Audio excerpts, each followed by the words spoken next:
You are listening to WBHM Digital Broadcasting,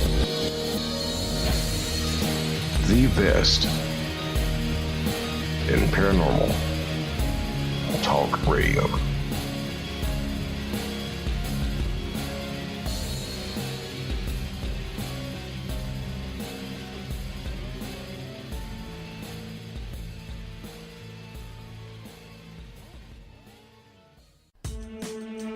Reaching all the way back to 1948, Fate magazine has brought you reports of the strange and unknown, all of them true. Fate Radio is carrying on that tradition. Here is your host of Fate Radio, Kat Hobson.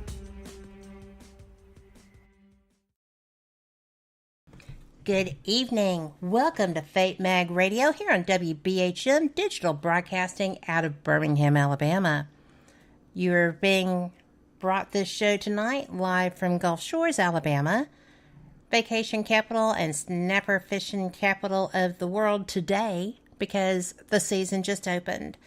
You may get a little background noise. I've been told that my clock has an ominous sound. We will fix that.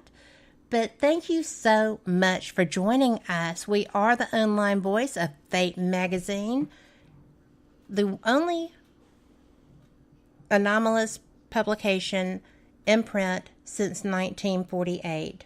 And we are so proud of that affiliation.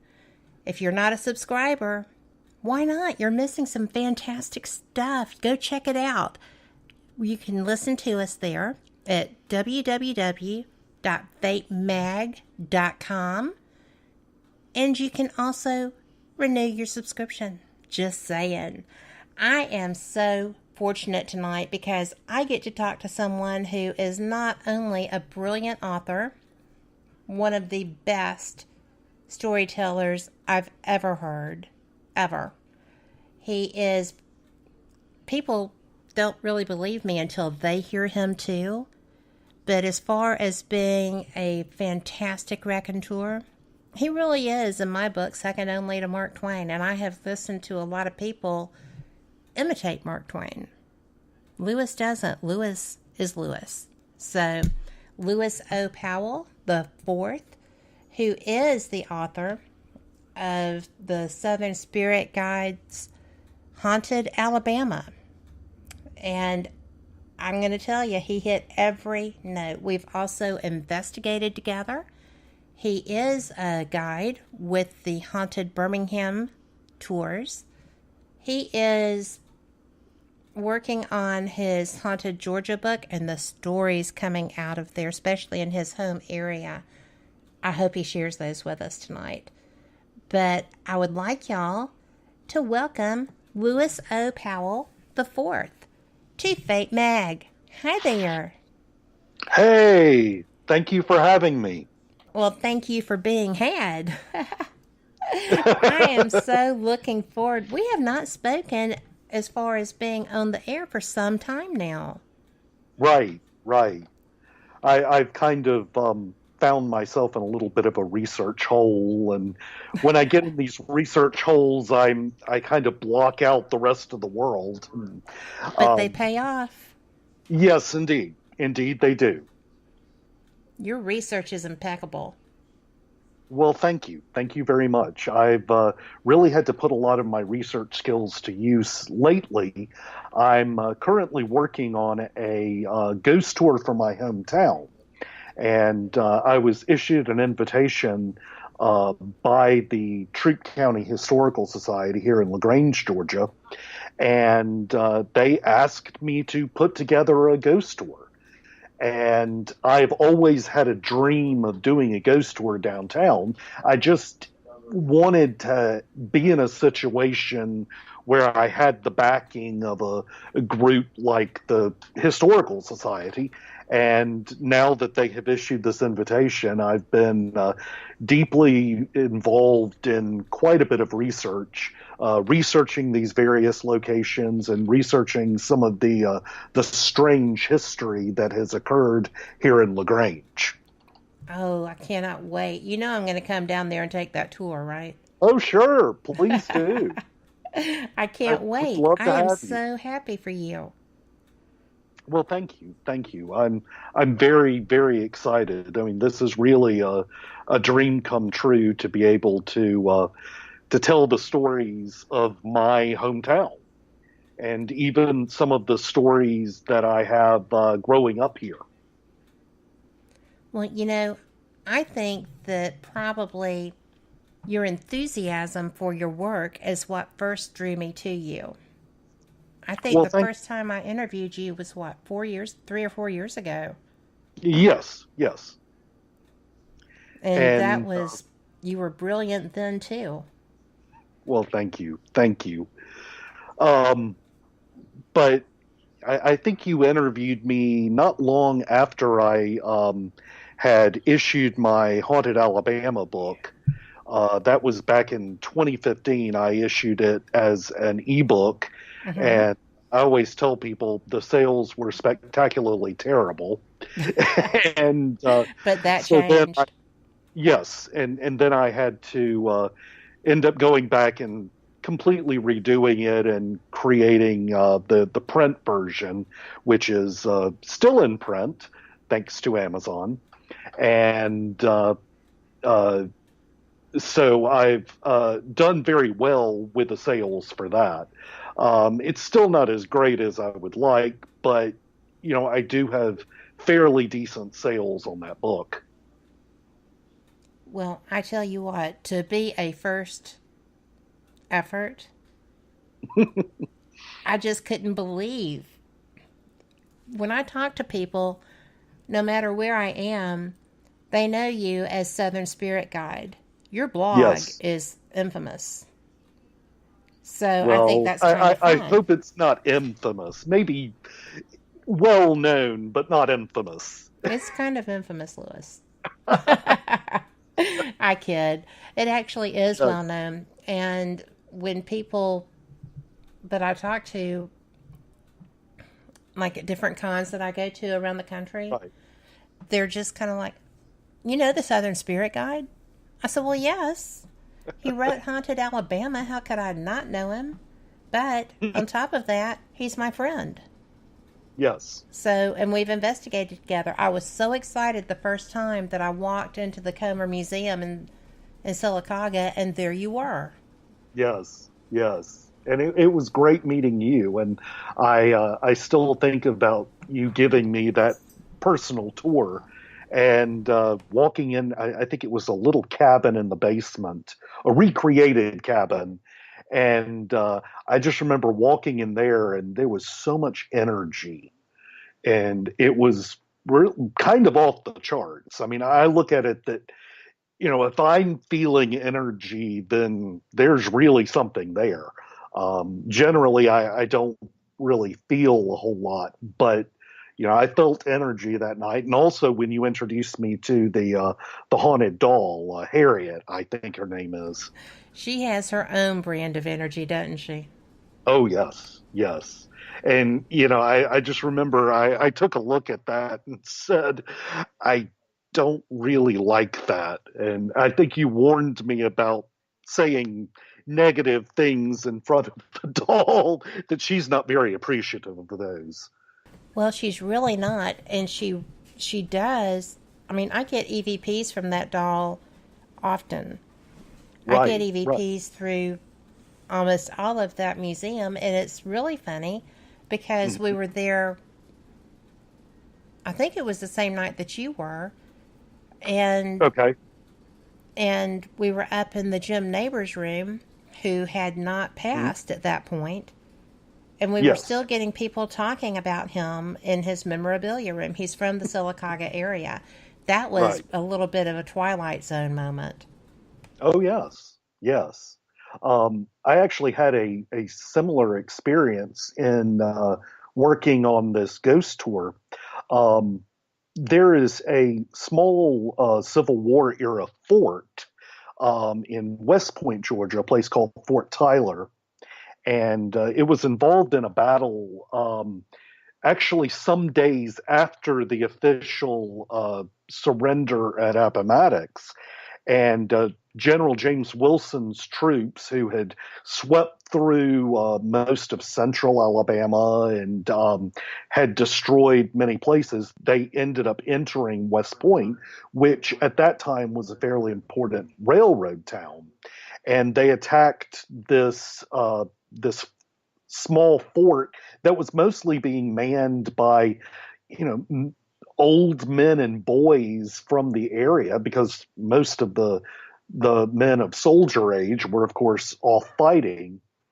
And I took a sensitive friend of mine to the fort, or actually two sensitive friends, and I was just going to see what kind of energy they picked up. But we were walking around, and they picked up on energy from two entities.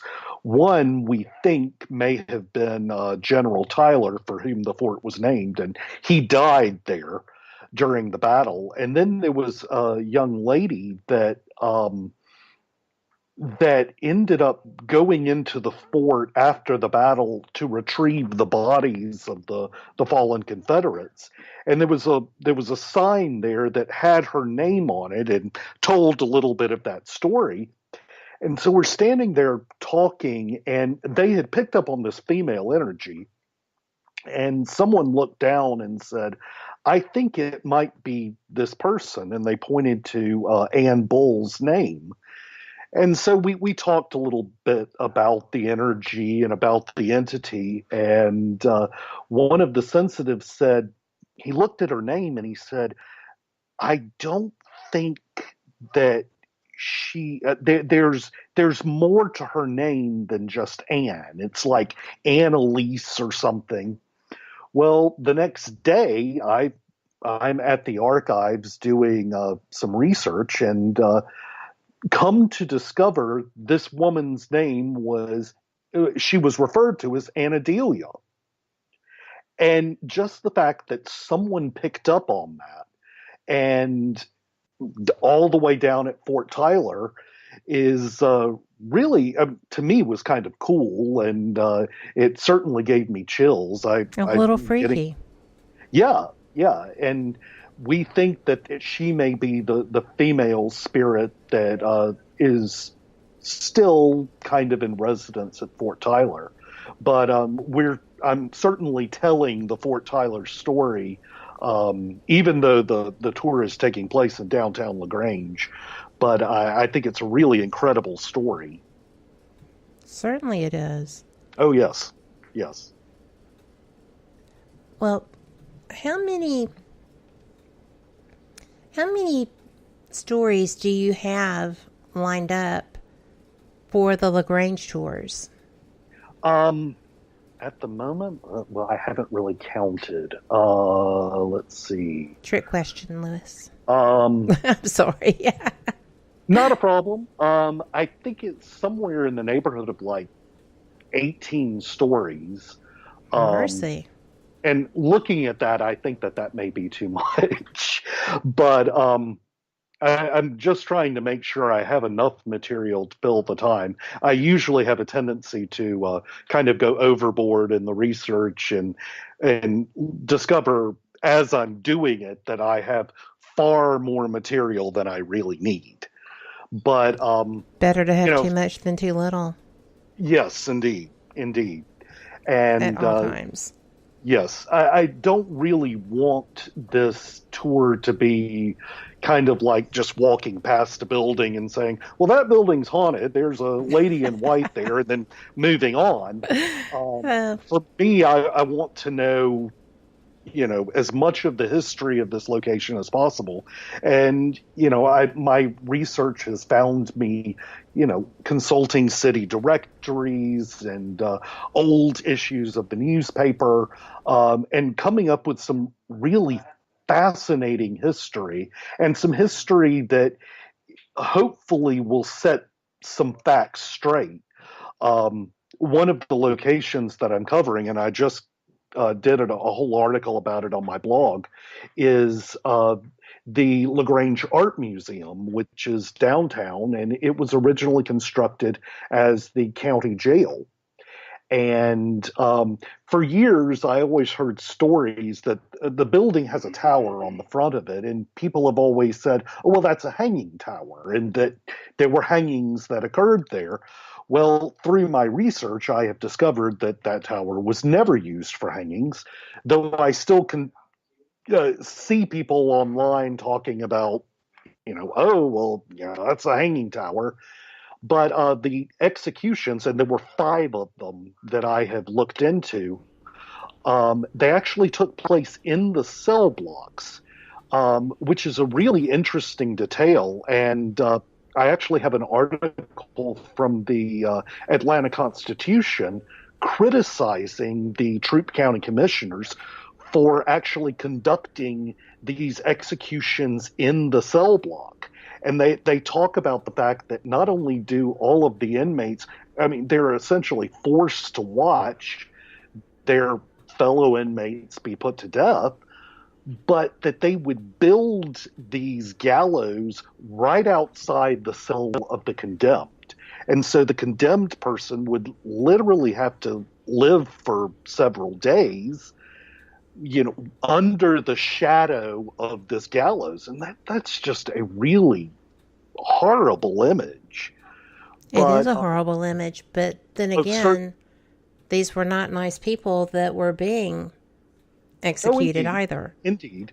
But, I still, I think it's important to remember the humanity of these people. I agree with that. One of the things that I'm using on the tour are several descriptions of these executions, but also including the last words of these men, most of whom, of course, went to their deaths proclaiming their innocence.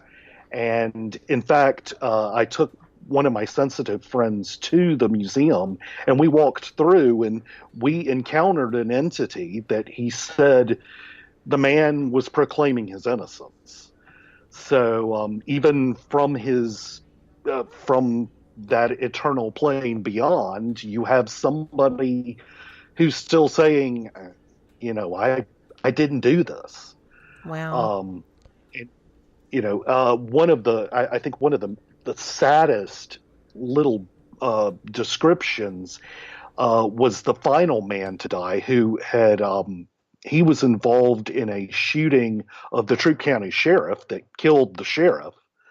And every time I say that, I hear that song, "I Shot the Sheriff." I was just going to say, I heard Ziggy Marley do that song here for Hangout Fest one year, and it's very haunting. The song, I mean, it's one thing on the radio, but when it applies to a situation such as you found yourself in, and it will give you pause, won't it? Certainly. But this man's last words were particularly haunting. And what made it even kind of worse was the fact that his father was in attendance at his execution. Oh, my. And he turns to his father and he says, I'm sorry that this happened. And the father replies, I'm very sorry that this has happened. You've done a bad thing, but I wish I were going with you. Oh. And that's just utterly heartbreaking. That is. And what I think is interesting is the fact that this cell block is now an art gallery, and that the size of the condemned have been replaced with the screaming and chattering of children who are at the museum for educational programs, and then, of course, the silent contemplation of adult art lovers. And it's really kind of interesting to see how this building has gone from at what was described in the paper as its hideous use to something that's very grand and noble. And I hope the spirits there are at peace. I hope that they are too. that being said, we're up on our first break. Oh, okay. So, I know, right? That went by quickly. I'm always amazed.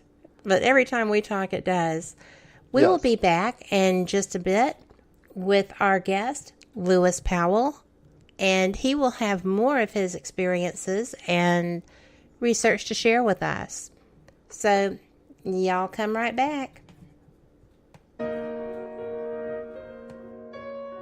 You are listening to WPHM Digital Broadcasting.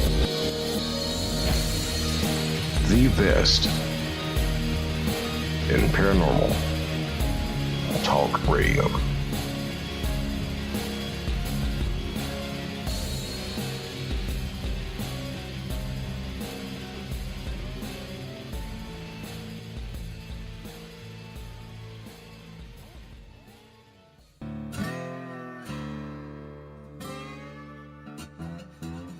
Oh, come on. I'm Southern, but... nope. That'll do. Hello. I am Kat Hobson, host of Paranormal Experience here on WBHM Digital Broadcasting out of Birmingham, Alabama. I enjoy having guests from all areas of the paranormal, from ghosts to ufology to cryptids and beyond. You'll find some of the best researchers in their fields bringing you some great information. Join me on Wednesday nights from 8 to 10 p. Eastern here on WBHM Digital Broadcasting. Son of a... Hey, son. Mother... Son, what are you doing? Hey, Mom. I'm getting ready to listen to Periscope Uncensored. By expanding your vocabulary. Well, it is uncensored. Son, the uncensored part of Periscope Uncensored is Jax and I getting down to brass tacks with all aspects of the paranormal. There's no fluff on our show. So, no off-color commentary? I didn't say that. Awesome! Son? I just hit my head. Oh boy. I'll go get you an ice pack. Catch Periscope Uncensored Thursday nights at 9 p.m. Eastern, only on WBHM Digital Broadcasting. Since 1948, Fate magazine has brought you reports of the strange and unknown, all of them true. Fate Radio is carrying on that tradition, bringing you the unusual, macabre, strange, and bizarre. Join host Kat Hobson Sunday nights from 8 to 10 p.m. Eastern on WBHM Digital Broadcasting.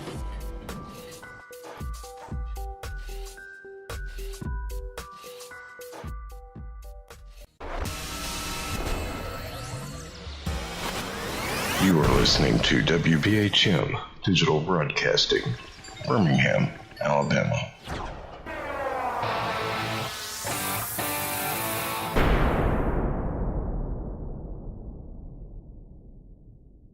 Thank you for listening to WBHM Digital Broadcasting out of Birmingham, Alabama. The time is 23 minutes after the hour. Welcome back to Fate Mag Radio here on WBHM Digital Broadcasting out of Birmingham, Alabama.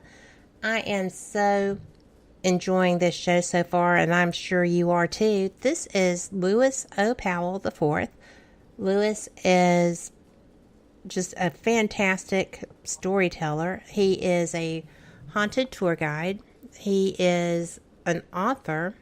Started as a blogger, The Southern Spirit Guide, and he is compiling books. He's already done Haunted Alabama. He's working on several others, actually, at this point in time. And, Lewis, I just don't know where you find the time. I really don't. Well, you do all kinds of things. It is a struggle. I currently have just a day job, but I still kind of have to try to claw back as many hours as I can so that I can actually spend some time on my own personal work. I can honestly say that my work for me it's kind of a therapy. This is how I meditate. I sit and research and write and spend a lot of times just sitting at a table in the corner at Starbucks, drinking a cup of coffee and just working away. So And of course, lately I found myself the local archives, which is a really lovely place, and it's quiet, and I can kind of get away and spend some time among dusty history books, which is where I would like to be most of the time. It's a great spot. Yes, yes. But as for my other books, everything is kind of on hold at the moment while I'm trying to get this tour out of the way. But I'm constantly coming up with ideas of, oh, well, maybe I should write a book on that, or I could write a book on this, and I'll start work on them, and they'll eventually get finished, but it may be a few years. Well, I will be waiting with my toes tapping. I'm sure you will be. I mean, seriously, it's a true gift to be able to compile information and share it in such an individual fashion. Right. I know that everyone in our region, I believe, was motivated or at least influenced somewhat by Catherine Tucker Wyndham, the author of Yes, 13 indeed. Alabama Ghosts, followed by 13 Southern Ghosts. And, it's really something. I love it when other people are writing books in their own voice. Exactly. And that's what you do. Well, I'm really trying, and it's difficult to really establish that voice and find that voice. And after many years, I think I found it, and I hope I found it. But as for Mrs. Wyndham, I actually heard a storyteller tell some stories from some of her books many, many years ago. And my parents ended up buying me a copy of her 13 Georgia Ghosts. Mm-hmm. And that was really one of the first ghost books I had in my collection that is sitting here next to me on the shelf, and it fills one entire bookshelf, and that's part of another. I think at last count I have something like 600 volumes, but I still have, there's Catherine Tucker Wyndham's 13 Georgia Ghosts, that original book sitting up there. And I'm always amazed at all of the people who have said that, she was a huge influence. There was an author in North Alabama who actually, in her introduction to her ghost book, started it out with the line, "Mrs. Wyndham, it's all your fault." And, I can definitely say it's the same thing for me. She was a lovely lady, and in fact, I know several people who knew her personally, and I was supposed to actually be introduced to her. She actually came to LaGrange a number of times. We have a storytelling festival once a year, and she performed at the storytelling festival a number of years. In fact, my parents heard her and didn't bother to say anything about it until years later. Oh my goodness. Miss Wyndham. Well, damn you, I'm jealous. But No doubt. I was supposed to be introduced to her the next time she came, but unfortunately she got sick and then later passed away. And so, I didn't get that chance. But she was the stories that I hear about her, she was a persnickety little old lady. She was. She came to my school. Okay. So I was able to meet and see her. One of my friends who is a local storyteller and serves as the MC for the Storytelling Festival told me that Mrs. Wyndham insisted that she didn't get an introduction. You just said, "This is Catherine Tucker Wyndham from Selma, Alabama." Mm-hmm. And that's all that she wanted. And the first time Carol introduced her, she went on and said a little more. And Uh-oh. as Mrs. Wyndham kind of walks on stage and kind of pushed her out of the way, away from the mic, and took over. And afterward, Carol was just heartbroken that she had deeply offended Mrs. Wyndham, and Mrs. Wyndham was like, "Oh, honey, it's not a big deal. Just don't worry about it." Yep. But she tells another story that Mrs. Wyndham, the guy who ended up speaking at her funeral, who preached her funeral, was, I can remember his name. He is a noted storyteller from North Carolina, and I can't think of his name off the top of my head. It'll eventually come to me. But anyway, she told this guy, she just went up to him at a storytelling festival and said, "You're going to preach my funeral." And he said, "Well, what if I don't want to? What if I'm just so heartbroken?" She said, "Well, I'll come back and haunt you." And she would have. Oh, yes. Oh, yes. Of course, I'm sure it probably would be absolutely delightful to be haunted by Mrs. Wyndham. Depends on her mood. Yes, of course. Just like all of us old Southern women. Depends on our mood. Yes, yes. But she was so inspirational. And I'm going to age myself here. She came to speak when I was in sixth grade. And I had read everything she had written. I was not just a fan. She was who I wanted to be when I grew up. And I was so wishing that I had Jeffrey or someone similar to him in my life. Yes. And if you don't know who Jeffrey is, relevant to Catherine Tucker Wyndham, you got to read a book. Indeed. But it was so amazing. She brought Jeffrey to school, and he acted out just a little bit. What did he do? All of the administrative staff was in the classroom with all of us. Well, they called it pods. The center of the building. Yes. And about 2 minutes before school was supposed to let out, he set off the fire alarms.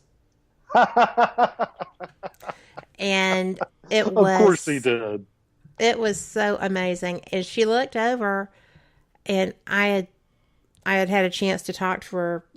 You know, our class, we're the oldest, and we had a chance to talk to her. And she looked over and she winked and she said, "He does it every time." So. Wow. Good for her to have a ghost under her command. Well, I don't know that he was under her command, but he certainly traveled with her. Aww. Because, you know, her first book was Jeffrey and 13 Other Southern Ghosts. Right. I think. It was the 13 Alabama Ghosts and Jeffrey. And I just absolutely, I got a chance to meet her later too, but nothing quite as dramatic and awe-inspiring as Jeffrey getting us out of school a couple of minutes early. That's wonderful. But I think that's why I like your writing so much. Because you're actually quite similar in style. I don't know that you realize that. But I can sit down and read through your work just exactly as I could sit down and read through hers. And I think that is probably the best compliment I could give you. Well, thank you. Thank you very much. That's a high compliment. It is a high compliment. You know, and I actually put your storytelling right on par with Louis Grizzard, too. Oh! Because you are witty and funny. You are well-spoken. And this is his interview voice, people. This is not his storytelling voice. When Louis goes into storytelling mode, he will mesmerize you for the entire time. He's brilliant. And that's why I like your work. You reflect two of my personal heroes. Oh, well, thank you. So I think that's a pretty cool thing. Well, Just thank you. saying. Thank you. And If you I don't actually know who Louis Grizzard is, honey, you have got to buy a book. I grew up reading Louis Grizzard, I did and too. I actually have relatives who were friends with him, and one of my relative who is David Boyd, who is he was a political cartoonist at the Atlanta Journal-Constitution, and he ended up going on and he illustrated the Jeff Foxworthy "You're a Redneck" If books. I did But not know he was related to you. yes, he's a cousin, and anyway, he and Louis Grizzard were big buddies, and he decided to play a really nasty trick on Louis Grizzard and created an invitation inviting Louis Grizzard to come and play at the Augusta National. And Louis Grizzard was just incredibly excited, and I think he may have even written in the paper about it, and he was just so excited. Oh, no. Somebody pulled him aside and said, well, somebody decided, well, we have to tell him. We have to stop this joke from going. No. So they told him. And so my cousin's wife was home one afternoon, and this big black car drives up in front of their house. And Louis Grizzard steps out, and he comes to the door, and he looks at her. Rosie, where's David? And Rosie says, he's taking a shower. And Louis Grizzard marches back to the bathroom and pulls the shower curtain aside, looks at him and says, that was not funny. Oh, my goodness. But, yeah, I've got a lot of family from County where Louis Grizzard was from. Yes. And so several relatives who knew him well, and others who went to high school with him and knew him growing up. Well, he was never boring. Oh, indeed. I always refer to his definition of naked versus naked. Oh, yeah. If you're naked, then you ain't got no clothes on. If you're naked, you ain't got no clothes on, you up some. There you go. Brilliant. He was brilliant. He was the only reason that I bought the Atlanta Constitution Journal when I was in college. I still lived in Birmingham at the time. And when I decided that I was going to move to Atlanta, I bought it for, classifieds and apartment ads and stuff. But nothing was ever. And I have not truly found another humorist and satirist that I enjoyed as much as him. Right. He was something else too. But I really do put you kind of in that classification. I know that you're still young with your writing. Yes. I know that. But your wit is right there with him. And so is your storytelling ability. Thank you. So I don't just, hand those out too often. Well, thank you. But that's the thank truth. you very much. So you swells is up my heart. What? You swells is up my heart. Oh. Did I warm your cockles? Yes, Of the your cockles heart? of my heart, yes. I'm so glad. But it's true. I mean, I am, well, you know me, I'm not one to blow smoke. So Right. I'm pretty much what you see is what you get. But I would like, we've got about 3 or 4 minutes before we go to break. Okay. And I would like to make sure that in the course of this conversation, we include your experiences in North Carolina. Okay. And because I had one. Oh, So well, I want I to would hear like about to that. include that in our conversation.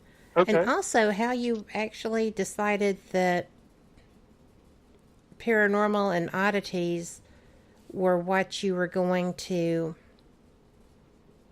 focus on, because Okay. you do such a good job, but you cover a lot of things that are just unexplained, Right. not just hauntings. Yes.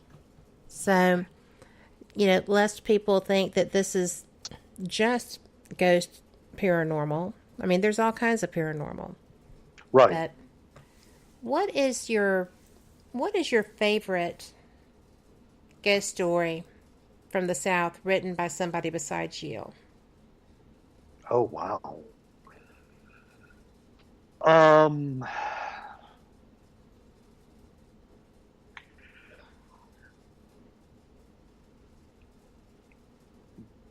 I did not blow that you away. that's Did I blow you away?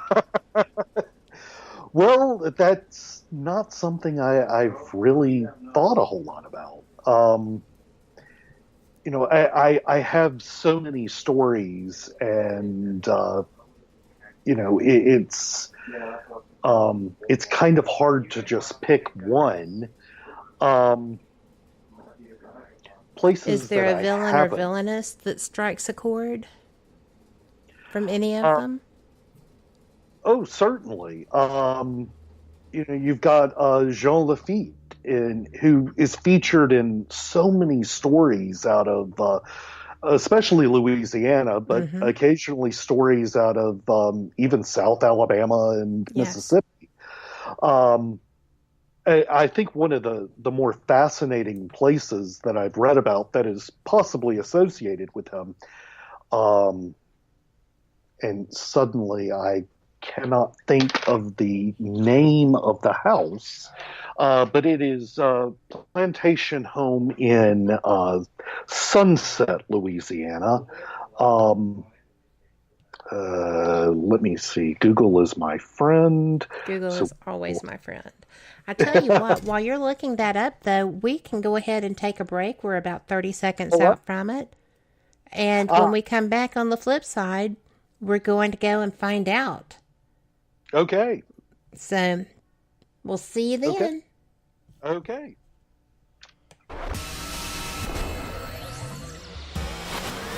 You are listening to WBHM Digital Broadcasting, Birmingham, Alabama.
Thank you for listening to WBHM Digital Broadcasting out of Birmingham, Alabama. The time is 45 minutes after the hour. Welcome back to Fate Mag Radio here on WBHM Digital Broadcasting out of Birmingham, Alabama. I am so glad that you are here. We are having a fantastic time, even if I did put the guest on a bit of a spot. He's a pro. He can handle it. You are listening to Lewis O. Powell IV, who is just a brilliant, brilliant author. He is a blogger. He is the Southern Spirit Guide if you follow him online, and if you don't, go do it. He is a paranormal tour guide. He is one of the best storytellers that I know. And I try to watch several of those and catch their YouTubes and everything else because I love a good story. And it's got to be presented just so. And Lewis, you do a great job of that. Welcome back. Well, thank you. Thank you very much. Sorry I had a brain fart earlier and could not remember Chrétien Point Plantation in Sunset, Louisiana. It's a house that has associations with Jean Lafitte, the famous pirate. And Lafitte is believed to have served in some of the fighting. I think it was the Battle of New Orleans, which was fought at Chalmette, just south of the city. But he did have some dealings with the American government and did some fighting for the Americans. But he was mostly well known as a pirate.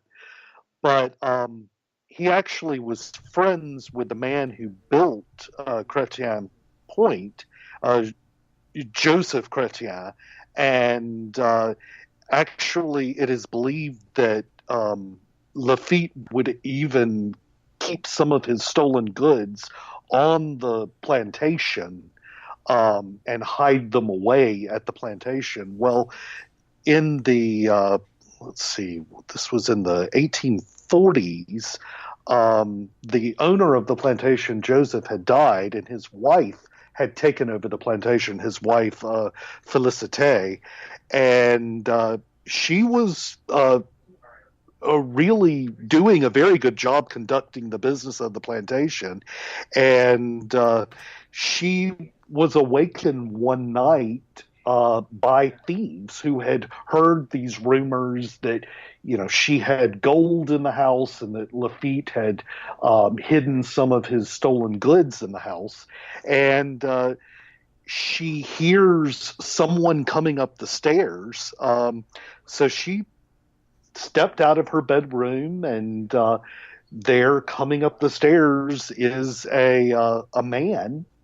And she just very calmly pulled a gun from her skirts and shot him square between the eyes. And Wow. He, according to this book, he fell on the 11th step and died in a puddle of blood. And then the slaves from the plantation heard the shot and came running, and they actually helped Mrs. Chrétien, Félicité, hide the body in a small closet beneath the staircase. And then they evidently spent the rest of the night trying to remove the blood stains.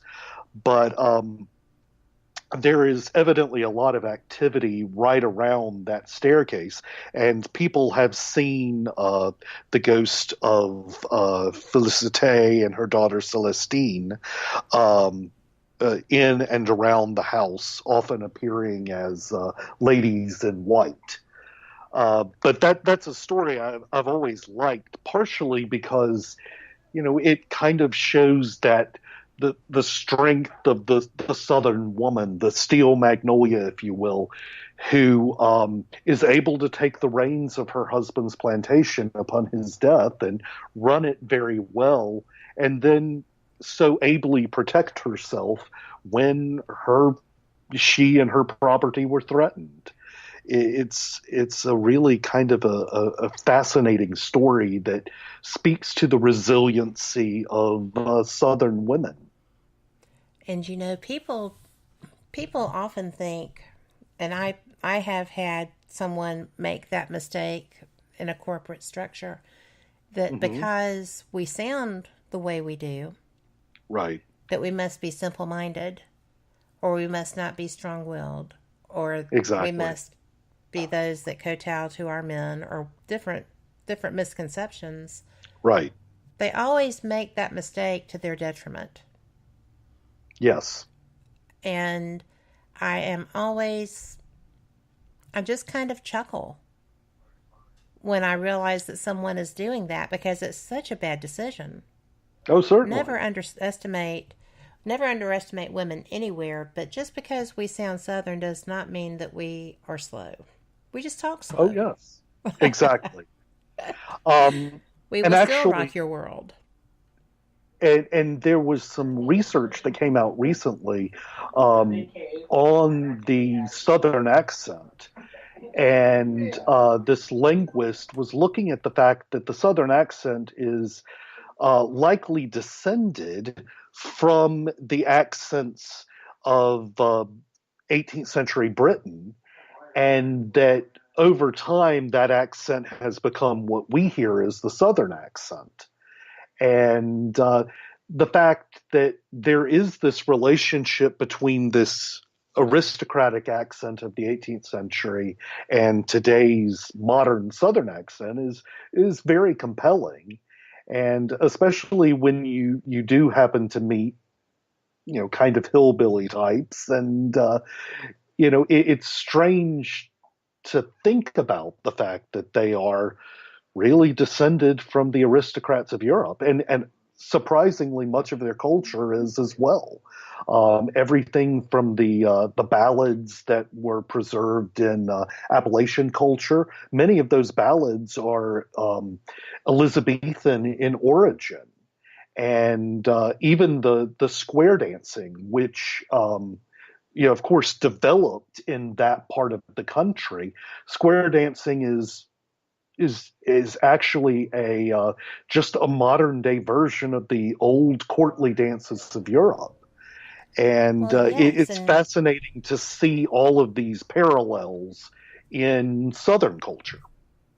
Well, it is. And I was very surprised. I love Scottish literature. I love modern day Scottish literature. I love old school Scottish literature. It doesn't really matter. And I'm always amazed that, like, a Highland reel is not so different from a Virginia reel. Exactly. It's just, I had picked up on that as far as the music and culture. So that's an interesting analogy. I did not know that. Yes. And it's those parallels that are so fascinating. And then if you start to look into the Ghostlore, you start seeing these European spirits that we think of, the banshee from Ireland being one of them. And I have started digging up a variety of stories involving banshees here in the South. There's a wonderful story from Tarboro, North Carolina, on the Tar River. There was a miller there during the American Revolution, and when the miller was informed that the British were in the area and they were actually looking for this particular miller because he had been providing goods to the Patriot soldiers in the area. And this man responded that, I'm not going to leave. This is my home. I will stay here. And if they want to kill me, they will. But one of the details from the stories, he looks down at his hands and says, my hands are big enough that I can probably wring a few British necks with them. But in that case, he ended up staying, and one night while he was working in his mill, a group of British soldiers showed up, and they took a hold of him and bound him, took him down to a small boat on the river, rowed him into the middle of the Tar River, and after securing a millstone about his neck, they drowned him. And as the bubbles were arising from this man's watery grave, this figure began to appear above the water. And the soldiers standing there looking on were just terrified as this figure grew into a beautiful woman, but her head was thrown back in grief as she began to howl this just ear-piercing scream. The soldiers, of course, stumbled for the oars and were able to row themselves back to the edge of the river, and stumbled out of the boat and ran into the forest in an effort to escape this screaming that was beginning to echo up and down the river. So these soldiers spent all night in hiding, and then with the first light of dawn, the screaming ceased. And so the soldiers' military unit arrived in the area a little after that, and they set up camp around the now abandoned mill. And the soldiers decided to try to keep all of this quiet, but then as dawn or dusk began to ascend, the screaming started back up on the river. Of course, all the other soldiers were amazed by this and gathered down by the river. The original soldiers who had drowned the miller, they, terrified and were crouched in their they didn't tents. go back to the river. Right. And eventually, a couple of them decided, we need to tell our commanding officer what happened. So they went to the commanding officer's tent and explained, and the commanding officer was just outraged that they had gone and killed this gentleman. And as punishment, he said, well, you're going to stay behind and work this mill and deal with this banshee. So the next morning, the military unit moved on, and leaving the 5 soldiers there, dreading what would happen come nightfall. And so they were working in the mill when night began to descend. And, of course, the screaming starts up on the Tar River, and the soldiers were suddenly shocked to see this figure appear in the doorway of the mill. Oh, my. And the soldiers weren't really sure how to react, and then all of a sudden, one of the soldiers straightens up and just appears to be in this trance, and slowly he walks towards the door and follows the spirit out and disappears into the forest. Well, the next night, the same thing happened, and one by one, these soldiers were drawn into the forest, obviously to their deaths. And then the final soldier who was left was this soldier who had a particularly evil bent, and he was the one who had actually suggested originally that the miller be drowned. And so the final night, he was working alone, and the screaming starts up, and evidently as the story goes, he ran into the forest screaming the miller's name. The next morning, his body was found in the Tar River, floating face down, and near the spot where the miller had been drowned. And the tale is still told that this banshee is still heard on the Tar River, that on certain nights, especially in August, that people do hear this odd screaming that seems to echo up and down the river.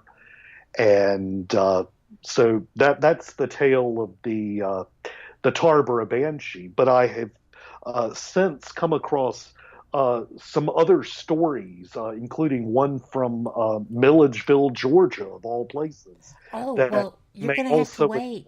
Don't tell us. Okay. Okay. We're at the top of the hour, and I don't want people to miss any of this. So we're going to go ahead and go to our news break, and we'll be back. And you know what? Maybe we'll find a little good news out there. You just never know. You have to keep your hopes up, right? We will be back. Live from NPR News in Washington, I'm Janine Herbst. Investigators in Virginia Beach continue to search for a motive for Friday's mass shooting at a municipal building that left 12 people dead and 4 others hospitalized. Meanwhile, vigils were held this weekend honoring the victims. NPR's Brackton Booker has more from a service that was held tonight. 12 candles flickered at Piney Grove Baptist Church, one for each of the victims killed in Friday's shooting at a Virginia Beach municipal building. The near-capacity crowd gave a standing ovation for the first responders in attendance.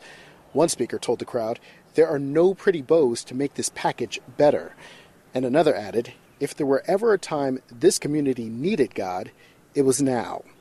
Law enforcement officials on Sunday said the gunman, a longtime municipal employee, sent his resignation letter early Friday. Police say hours later, he walked into the offices and began shooting indiscriminately. Over the weekend, relatives of the gunman posted a handwritten note to their front door, expressing in part their heartfelt condolences to the victims. Brackton Booker, NPR News, Virginia Beach, Virginia. President Trump tells Britain's Sunday Times newspaper the next British leader should leave the European Union on the October 31st deadline, with or without a Brexit deal. The president's comments come on the eve of a 3-day state visit to the UK that includes a meeting with Queen Elizabeth. But as NPR's Frank Langfitt reports, London Mayor Sadiq Khan is not planning to be a part of the warm welcome. Writing in Britain's Observer newspaper, Sadiq Khan said the UK should call out Trump, not give him a state dinner at Buckingham Palace as is planned Monday night. Khan gave a laundry list of what he sees as Trump's offenses, including retweeting anti-Muslim material from a far-right British group and what Khan called the use of xenophobia and racism as an electoral tactic. Khan said that Trump, along with leaders such as Hungarian Prime Minister Viktor Orban, uses, quote, divisive tropes of the fascists of the 20th century. Khan, a Muslim, has taken on Trump in the past, criticizing his ban on people coming from 7 majority Muslim countries. Trump has previously lashed out at Khan as well, saying he's done a, quote, very bad job on terrorism. Frank Langfitt, NPR News, London. China says the United States is solely to blame for the collapse of trade talks. NPR's Shannon Van Zant reports Beijing released a report today saying Washington bears complete responsibility for the current stalemate, but also says the door remains open for negotiation. China says the U.S. must withdraw its latest round of tariffs before a trade deal can be reached. China released the white paper less than 2 days after the government threatened to put American companies and individuals on a blacklist if they stop supplying their Chinese partners. NPR's Shannon Van Zant. President Trump and Chinese President Xi Jinping are expected to attend the G20 summit in Japan later this month. You're listening to NPR News. At least one person was killed, 17 wounded in blasts that rocked Afghan's capital of Kabul today. NPR's Abdul Sadar reports from Islamabad. According to Afghan media, improvised explosive devices were used in 3 blasts that rocked the capital. ISIS has claimed responsibility for the blast that occurred at a time when U.S. Special Representative Zalmay Khalilzad is visiting the region to end the longest war of the American history. ISIS carried out several attacks in the last 5 years, targeting the Shiite community of the country. The Middle Eastern terrorist outfit has also fought the Taliban several times during these years. Abdul Sattar, NPR News, Islamabad. In an expansion of the Trump administration's enhanced screening of potential immigrants and visitors, nearly all applicants for U.S. visas will now have to submit their social media usernames previous email addresses, and phone numbers. The State Department says the change, which was proposed in March of 2018, is expected to affect about 15 million foreigners who apply for visas to enter the U.S. each year. In the past, only applicants who were identified for extra scrutiny were asked for this information. In Italy, at least 5 people were injured when an out-of-control cruise ship, blaring its horn, slammed into a dock and a tourist riverboat on a busy canal in Venice this morning. Officials say the opera cruise ship was apparently unable to stop. I'm Janine Herbst, and you're listening to NPR News from Washington.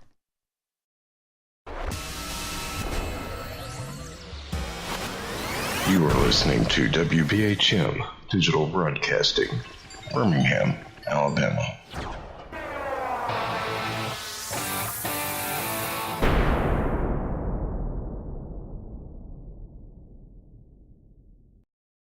Welcome back to WBHM Digital Broadcasting out of Birmingham, Alabama. The time is 5 minutes after the hour. Welcome back to Fate Mag Radio here on WBHM Digital Broadcasting out of Birmingham, Alabama. Also being heard on www.fatemag.com. While you're listening there, you can also go ahead and check out the latest latest editions. We have got some fantastic stories coming out, and I'm going to tell you that if you have let your subscription lapse, it's okay. You can go back and get it. I actually had someone who was telling me how excited they are that they found that they still have their first edition of Fate Mag. How cool is that? Fate Magazine lives on. I am so excited tonight. I am Kat Hobson, your host, joined by someone that I think is one of the best storytellers.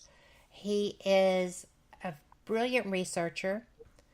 He blogged, and then he wrote a book, and now he's got several other books cooking, and he is getting to share his storytelling abilities with haunted tours. He does them in Birmingham, Alabama. He also is going to be starting in his hometown of LaGrange, Georgia. Lewis, welcome back for our second hour. I am so looking forward to more of your research stories. Well, thank you. Thank you very much. And I kind of had to interrupt you when we went to our break, and I apologize for that, but schedules are just bears sometimes. And yes, indeed.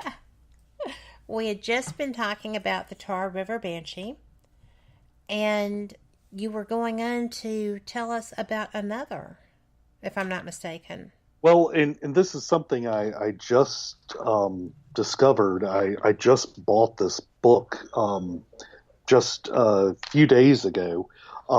This is Jim Miles' Erie, Georgia, that just came out. I think it was earlier this year. Let me see. No, it came out last year.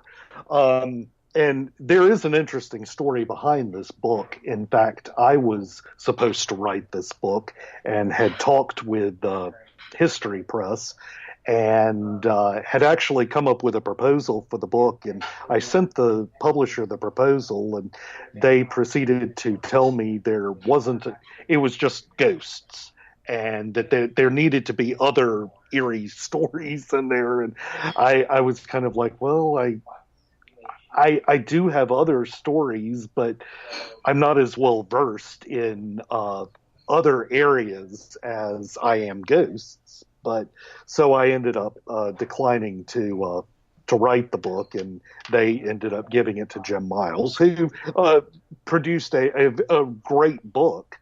But there's a story in here about the Ferguson House, also known as the Homestead in Milledgeville. I've walked past this house, and it's a lovely antebellum home. But this house was built by the Williams family, and evidently a banshee followed them from across the pond, and she would appear to foretell the deaths of members of the family. And of course, Jim Miles describes it as the banshee took the form of a little old lady dressed in gray from head to toe, and she would appear in the boxwood gardens or on the grand staircase as the sun began to set. And evidently she made quite a number of appearances during the 1860s, during the Civil War, to announce the deaths of several sons who, of course, died on the battlefield. But she has also been seen in and around the house. There was an incident in the 60s where she was seen as well. And people have also seen her, just passersby have seen her near the house. So I think it's really interesting to hear yet another story of a banshee appearing this time in Georgia. Well, because you don't really view them as an American phenomenon. Right. And of course they are mostly attached to certain Irish or Scottish families. Mm-hmm.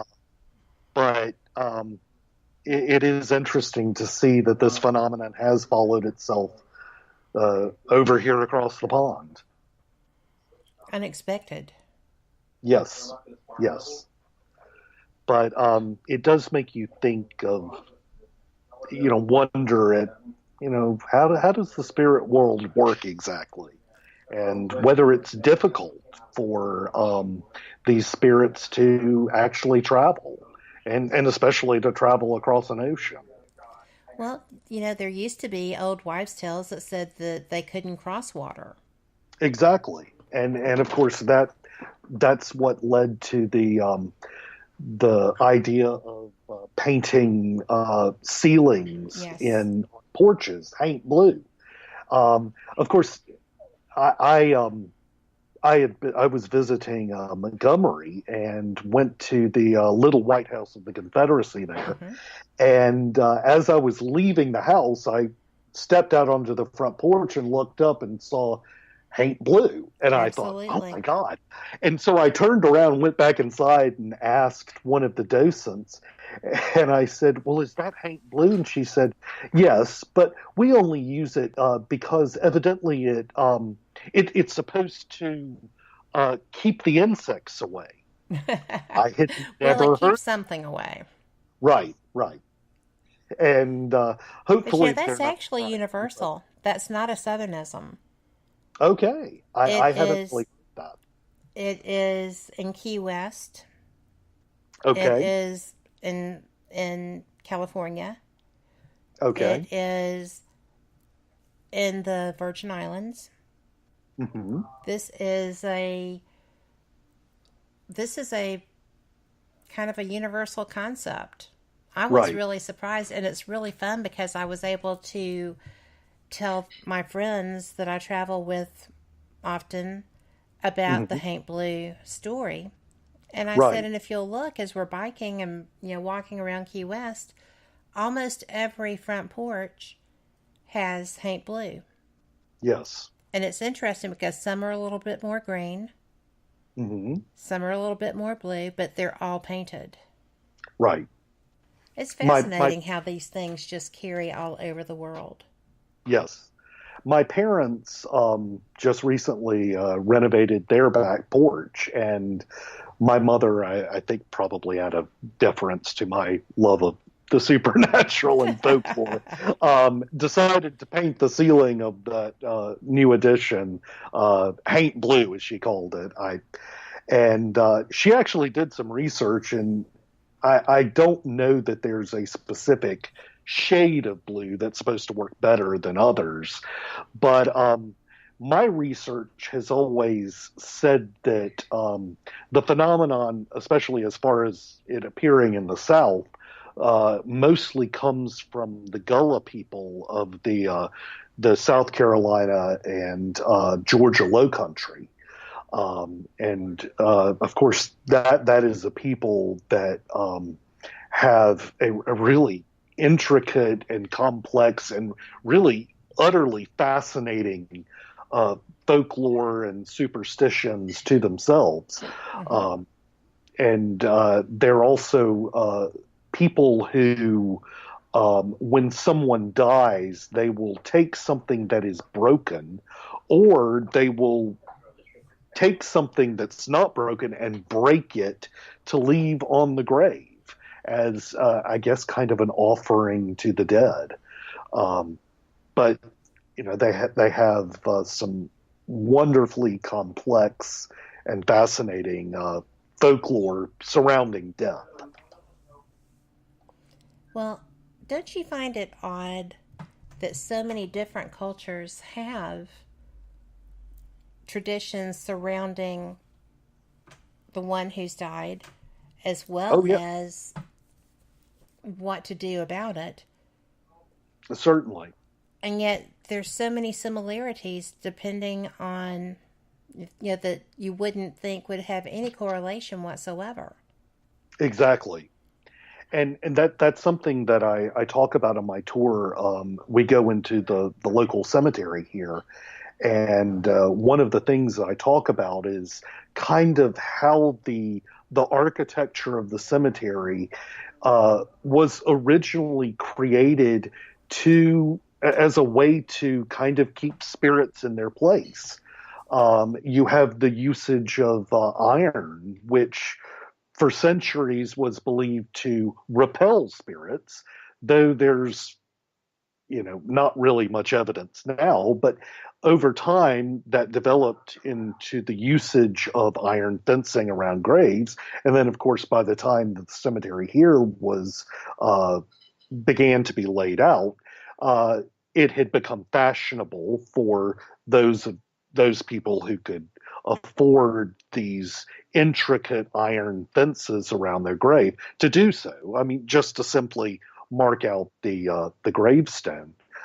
But you have things like that. You have the stories and the folklore surrounding cedar trees, which are frequently planted in mostly American cemeteries. And there is some belief that even burning cedar shavings is very similar to burning sage, and it can help to rid an area of spirits.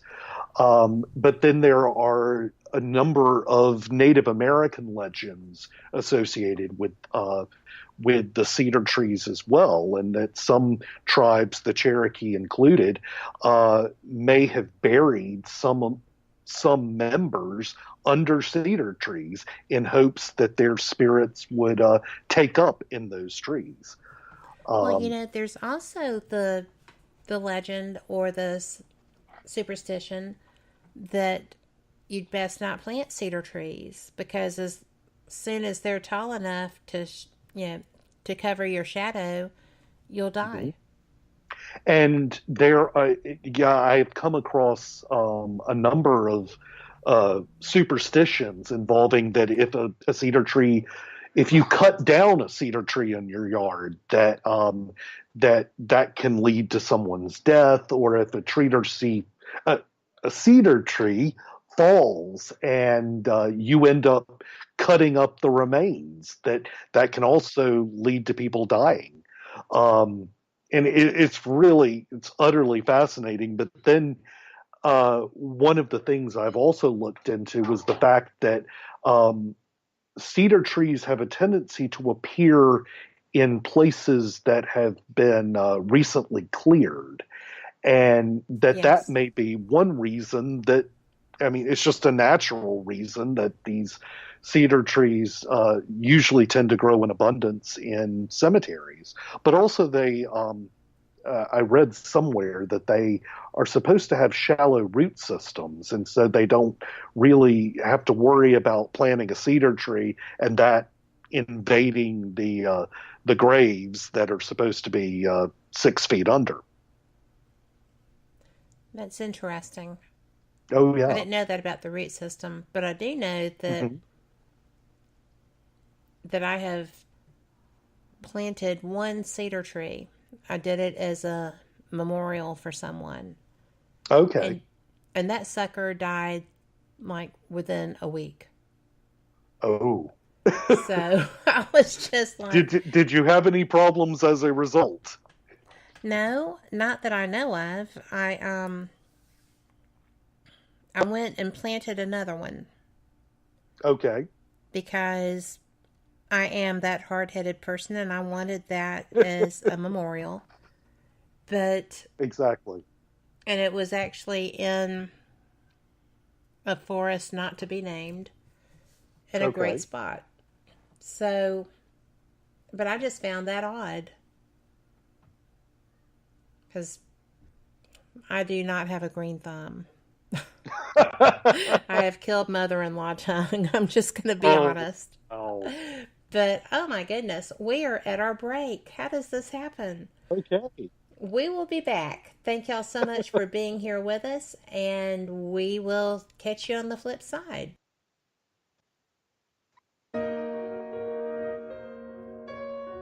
You are listening to WBHM Digital Broadcasting. The best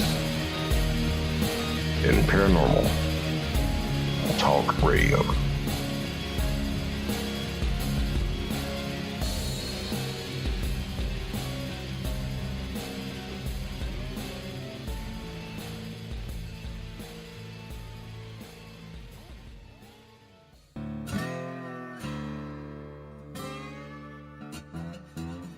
Oh, come on. I'm Southern, but... Nope. That'll do. Hello. I am Kat Hobson, host of Paranormal Experience here on WBHM Digital Broadcasting out of Birmingham, Alabama. I enjoy having guests from all areas of the paranormal, from ghosts to ufology to cryptids and beyond. You'll find some of the best researchers in their fields bringing you some great information. Join me on Wednesday nights from 8 to 10 p. Eastern here on WBHM Digital Broadcasting. Son of a... Hey, son. Mother... Son? What are you doing? Hey, Mom. I'm getting ready to listen to Periscope Uncensored. By expanding your vocabulary. Well, it is uncensored. Son, the uncensored part of Periscope Uncensored is Jax and I getting down to brass tacks with all aspects of the paranormal. There's no fluff on our show. So, no off-color commentary? I didn't say that. Awesome! What? Son? I just hit my head. Oh boy. I'll go get you an ice pack. Catch Periscope Uncensored Thursday nights at 9 p.m. Eastern, only on WBHM Digital Broadcasting.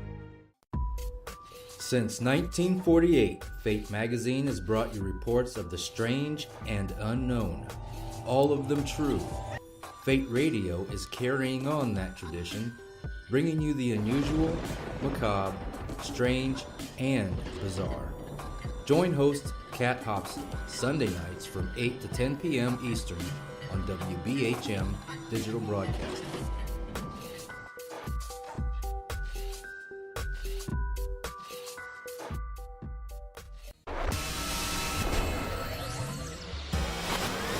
You are listening to WBHM Digital Broadcasting, Birmingham, Alabama.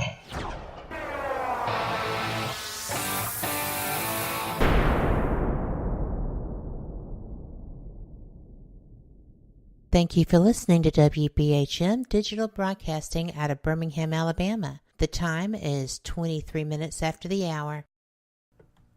Welcome back to Fate Mag Radio. I'm Kat, your host, joined by my friend and colleague and one of my very favorite authors, definitely one of my very favorite storytellers, Lewis Powell. Lewis, thank you so much for being here. I am loving this conversation.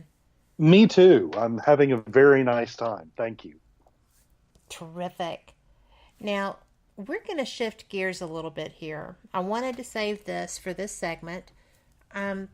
As you know, I don't know if you're aware of how much fascination this subject holds for me. I have, in the last couple of years, become very involved and very strong in my research of ancient civilizations and unknown history, really kind of forbidden history. When you were telling me about this topic, you really rocked my world. I was completely unaware that anything of this nature existed. And that being said, I'm going to turn this over to you. Tell our listeners about what we were talking about. Well, one of the first stories that I'm planning on sharing in my Lagrange Ghost Tour concerns an object that they have here in the local Legacy Museum. And this object was discovered back in the late 60s by a lady named Nina Hearn. She was a widow who lived out on West Point Road here in Troup County. Actually, I live on West Point Road and know exactly where her house was located.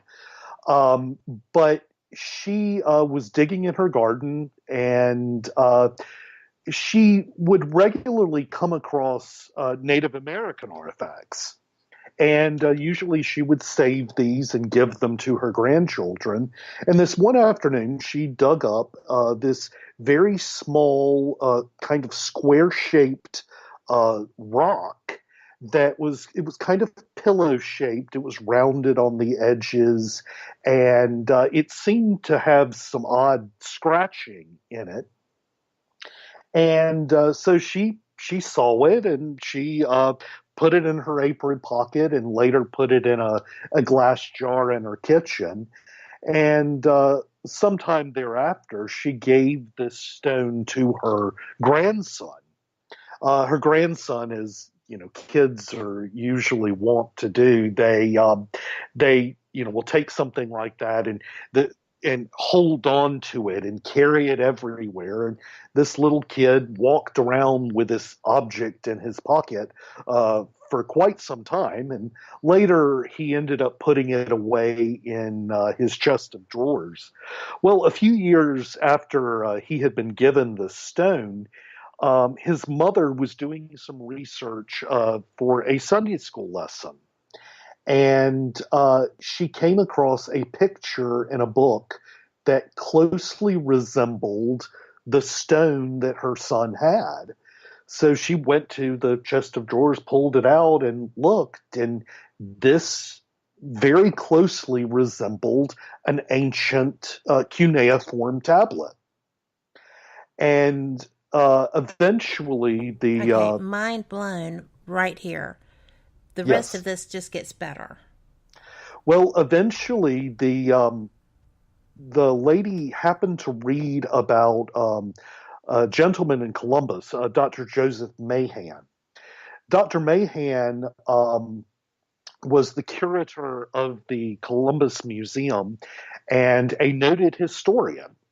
And he was very interested in these items from ancient civilizations that were being discovered here on this continent. And including in those objects, he had examined a Phoenician coin that had been found, I think it was under 3rd Avenue in downtown Columbus. He had also examined something called the Metcalf stone, which was a large flat rock that had been found in the foundations of a ruined grist mill on property that was later developed into Fort Benning. And this stone is actually engraved with what Dr. Mahan identified as characters from the Minoan language of the Minoan civilization from the Mediterranean.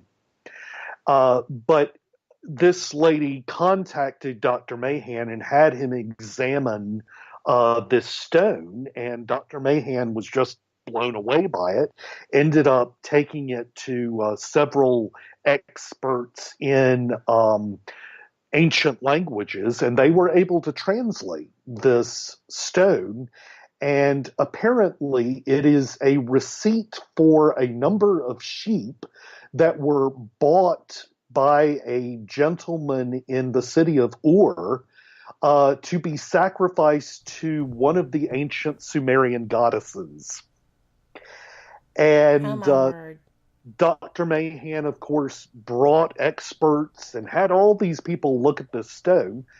And over time, Dr. Mahan did establish an organization. It's called ISAC, AISAC,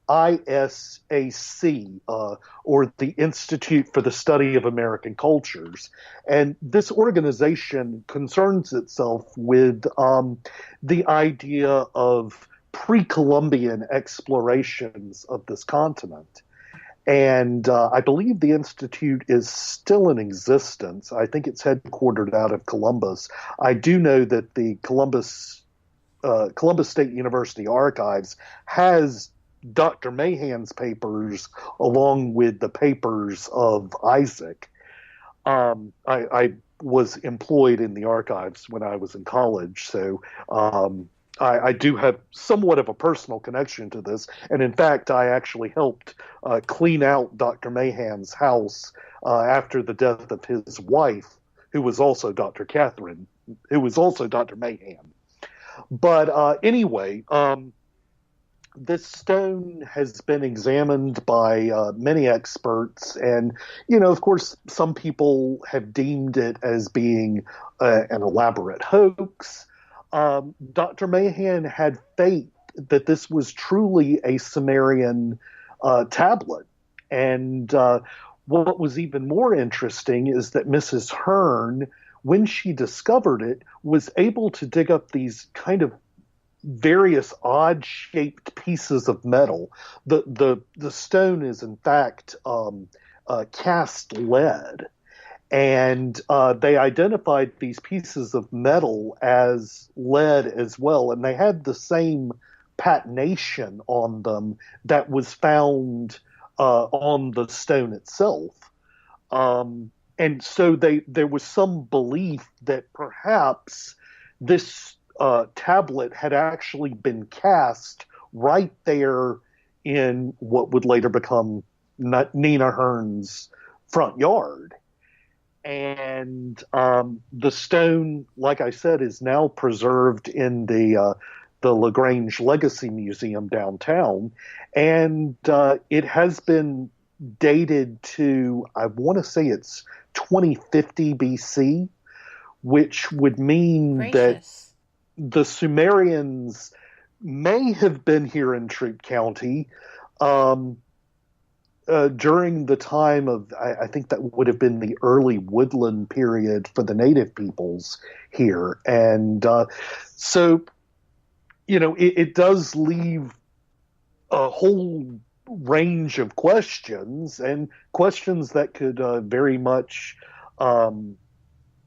if this tablet were found to be authentic, that could very much seriously rewrite our history. Well, I'm going to go out here and I'm going to say that I have seen a full piece of that.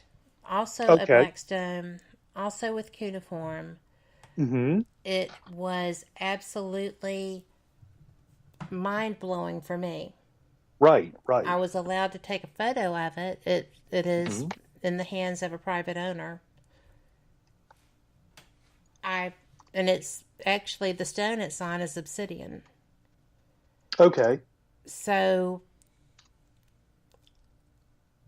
when I saw the piece, I had to take a photo. When I was fortunate enough to be in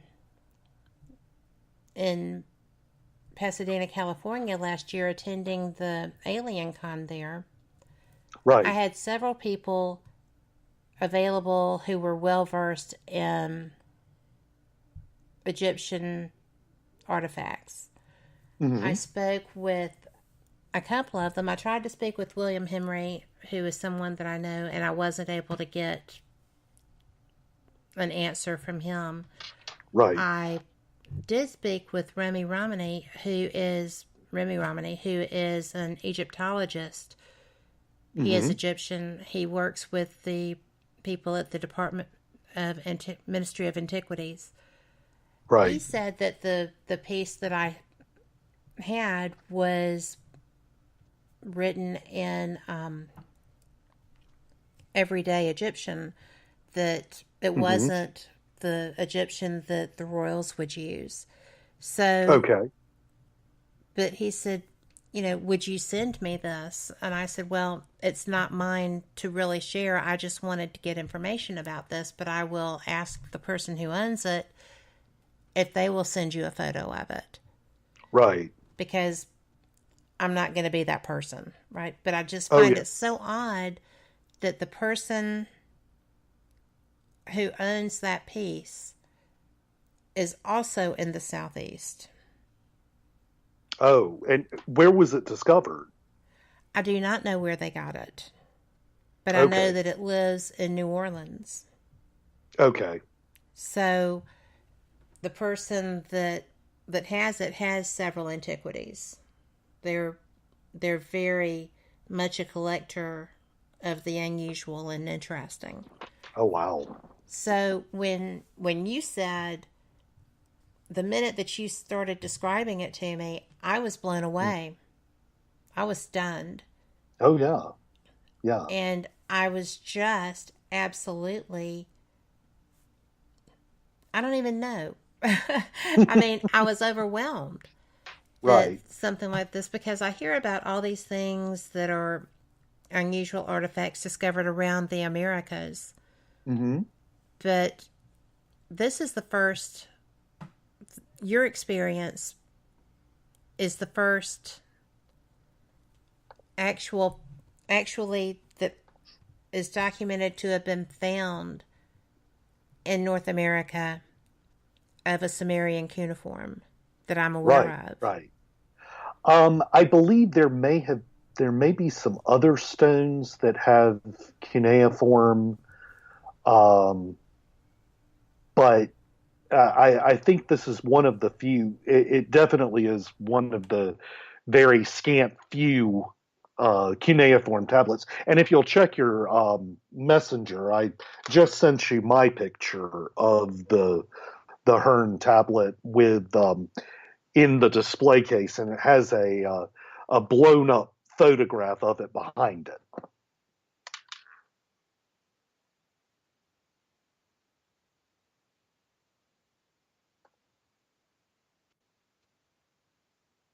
Oh, yes.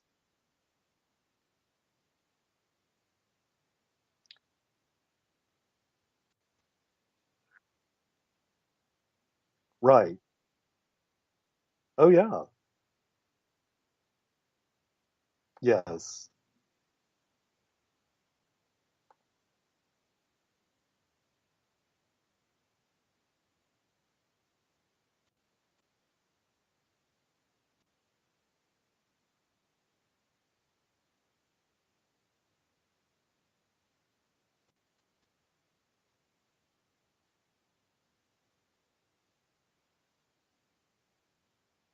Right.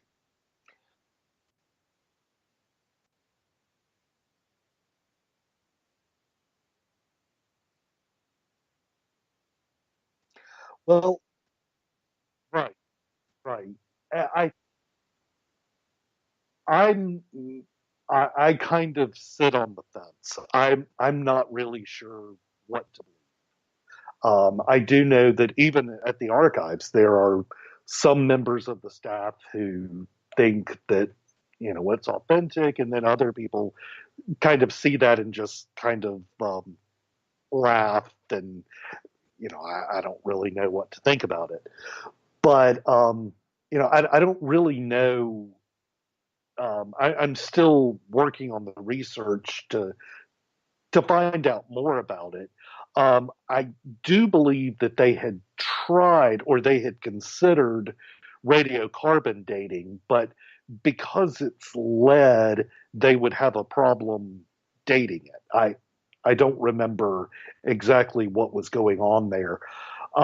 But I think that the date itself was established because there is on the tablet itself mention of a specific king who was in power at that time.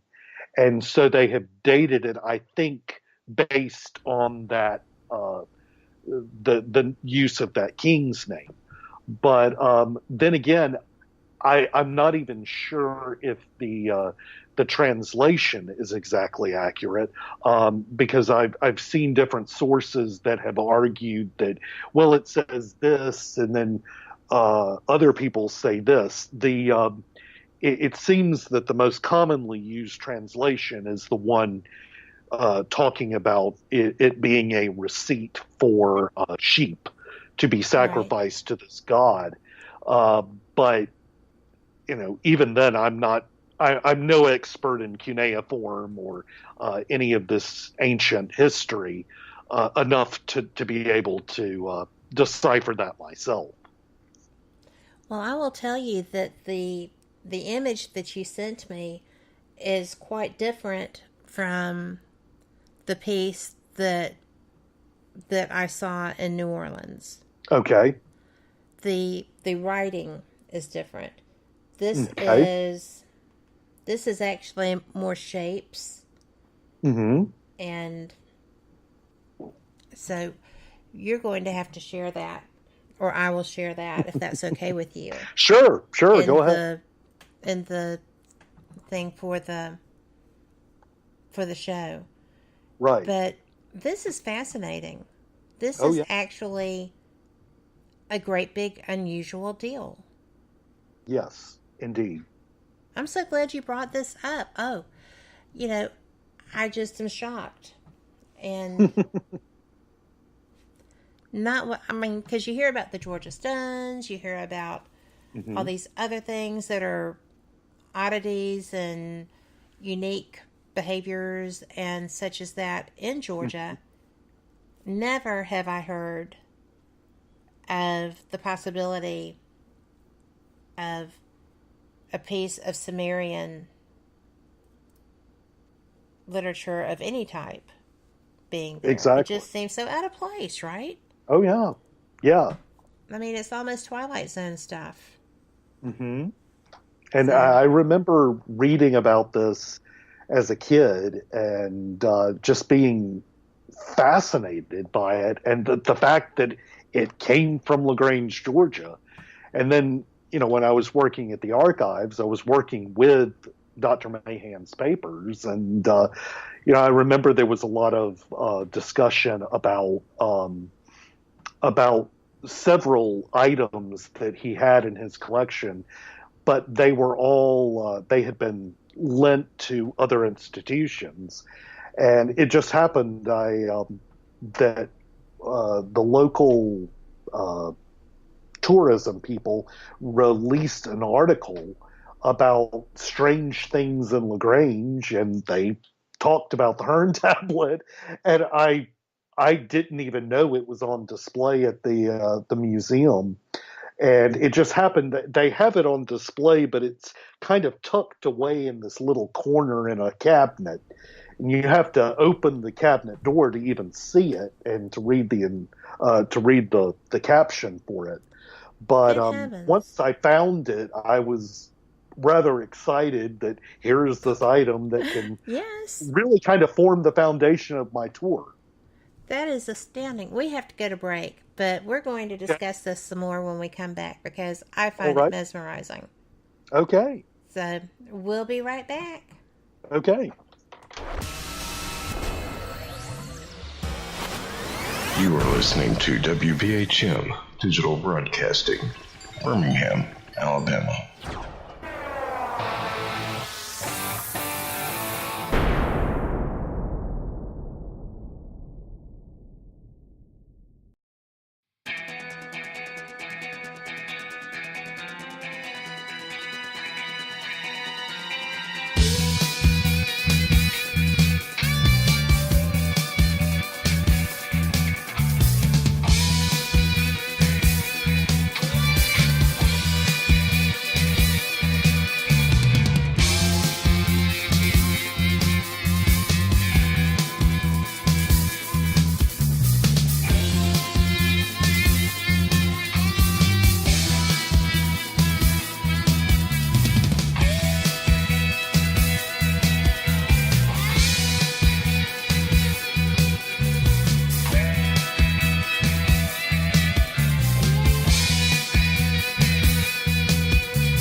Thank you for listening to WBHM Digital Broadcasting out of Birmingham, Alabama. The time is 45 minutes after the hour.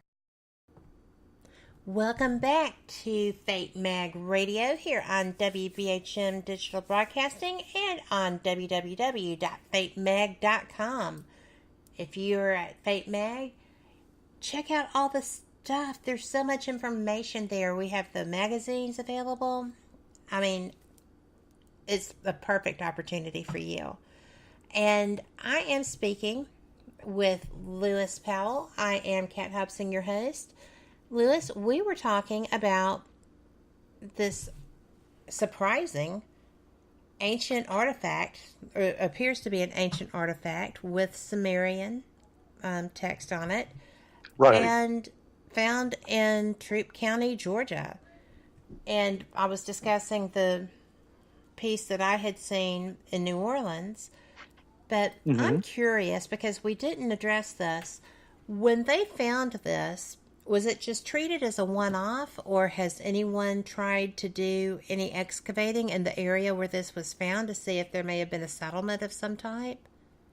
Well, like I said earlier, they did examine many of the artifacts that Mrs. Hearn had unearthed in her yard, and among them were these kind of irregularly shaped pieces of metal that also had the same patination as the tablet.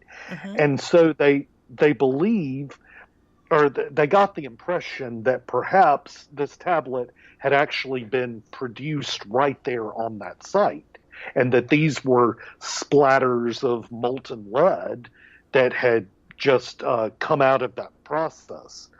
Other than the tablet and these little pieces of metal, they really did not find anything else beyond just your, pardon my pun, garden variety Native American artifacts. Oh, groan.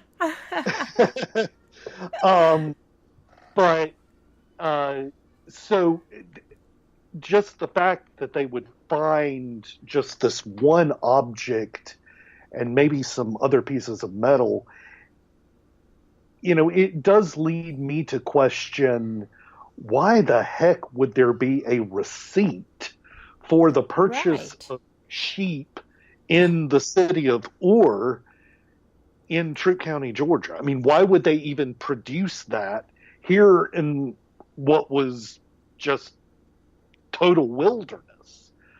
I mean, this area was not even, we don't believe it was very well populated until many centuries after this. So, you know, it leaves me with the question of my response is, I have no idea what this is. Well, I think that is a safe response for sure. Yes. But I'm certainly most interested in hearing, you know, anybody's take on it. You know, especially somebody who has looked more into this than I have. Well, I am going to post this on the Fate Mag Radio Facebook page as part of the event. Okay, very good. Because I'm curious too. I would like to have people come forward with their opinions, or hopefully knowledge-based opinions rather than not. But I just find this to be one of those things that definitely make you go, Exactly. So this is going to be kind of the basis, the kickoff, as it were, for your tour. Yes. Right, because this is just one of the many anomalous things that you're going to come across. And I do want people to know that Lewis is also starting to do some research on the ufology side of the world. And I'm looking forward to being able to work together on some of that. Yes, indeed. Well, one of the interesting things I have come across in terms of this tour is the fact that Lagrange is, or at one time, right around the mid-1990s, it was considered one of the top places in the country to see UFOs. And there had been so many reports coming out of this area that the area was actually dubbed the Troop Herd Corridor. And I have only really read about that in just a few places. And but I've read a number of really interesting encounters. There was one encounter that took place, I think it was 97, where a gentleman was driving down one of the country roads here, and he topped a hill, and his headlights were suddenly showing this group of kind of like humanoid figures running about in the middle of the road.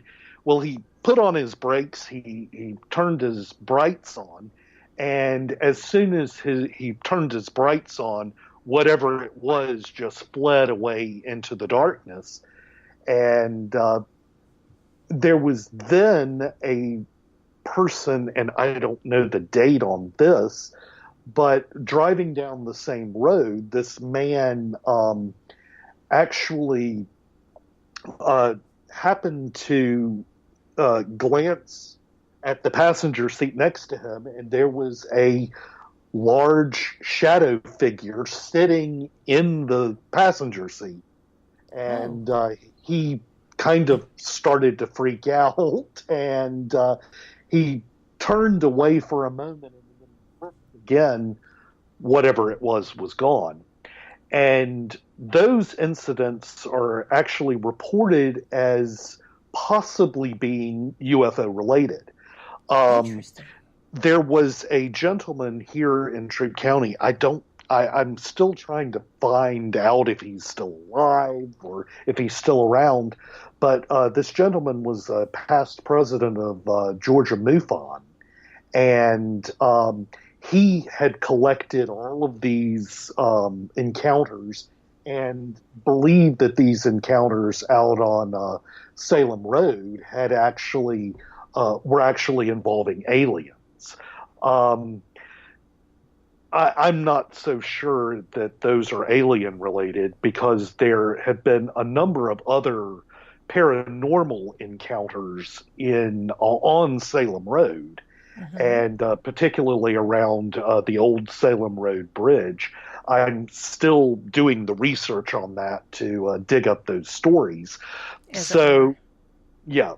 And I don't know if it was either, I don't have any way of really telling whether or not it was aliens or ghosts. But, then there have been just a whole series of really incredible sightings of UFOs.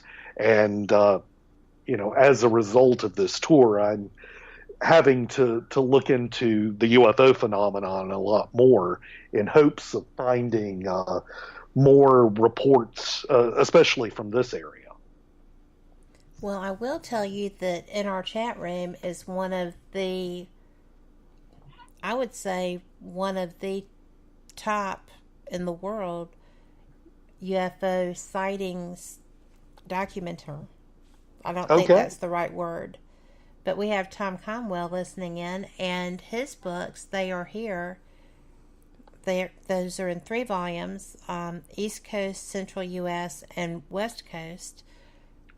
And I just bought his East Coast book on Kindle, so I'm looking through that right now. It is a small world. Yes, indeed. But he would be a great person for you to reach out to. He is actually someone who I respect a lot. I was fortunate enough to write the foreword for his last book, and I was never so honored as when he asked me to do that. But I think that he would be able to help you with that information too. Okay. So just reach out to him. Okay. He's on my friends list. You can find him. And he's a brilliant researcher. Okay. Thank you. You're welcome. I will definitely reach out to him. Especially since you already have his book. Yes. But they just get better. His books just get better. And if you get a chance to look at his map, that would help you possibly as well. Oh, certainly. Certainly. So, and hopefully I can connect him, if he's not familiar with the encounters here in Troup County, I can certainly connect him with that information. well, he's not going to, he's not one to research the experiencers or the experiences. It's the craft sightings. Okay. So that's what you'll find when you go through his books, is what type of craft. It's just brilliant. He went through so many public records to get this information. He compiled it separate from any other UFO organization, just using government records. So, oh, wow. Pretty fascinating. I tell you, he just blows me away. And he will be somebody who is good for you too. But when you started to do this tour, did you know that you were going to be moving into so many anomalous topics? No, I didn't. I had always just hoped that it would be a really cool ghost tour. And, the fact that I've had aliens pop up, and I've had ancient artifacts, and there are also some local, there have been some local Bigfoot sightings. And, I didn't really think I would be getting into these other realms of the paranormal, but I'm finding them fascinating. The paranormal has always fascinated me, and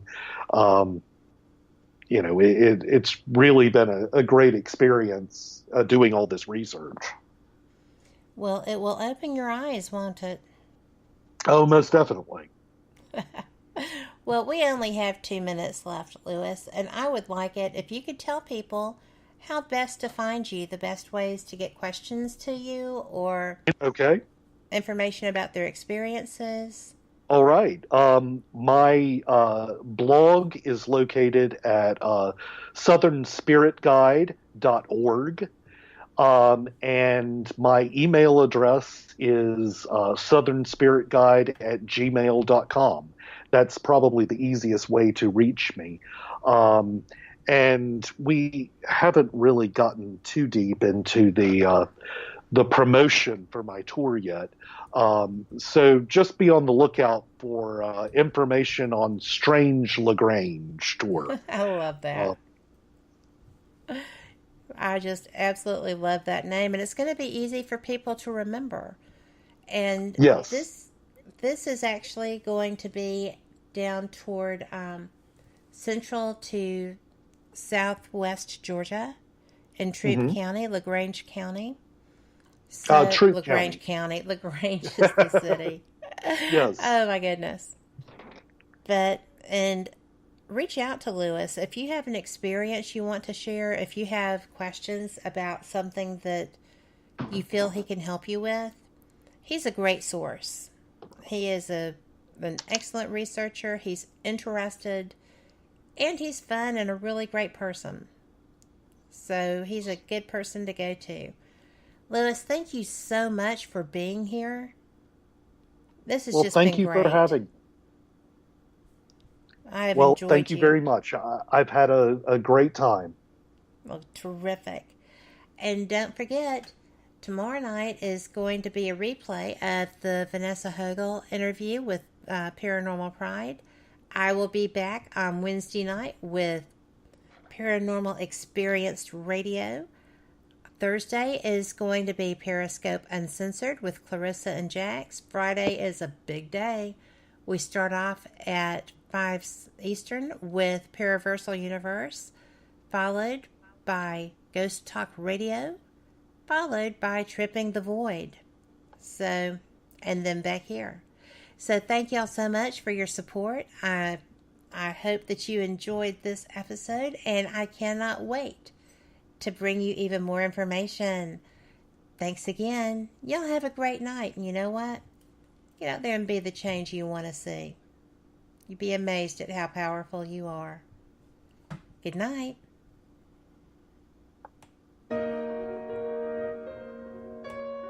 You are listening to WPHM Digital Broadcasting, the best in paranormal talk radio.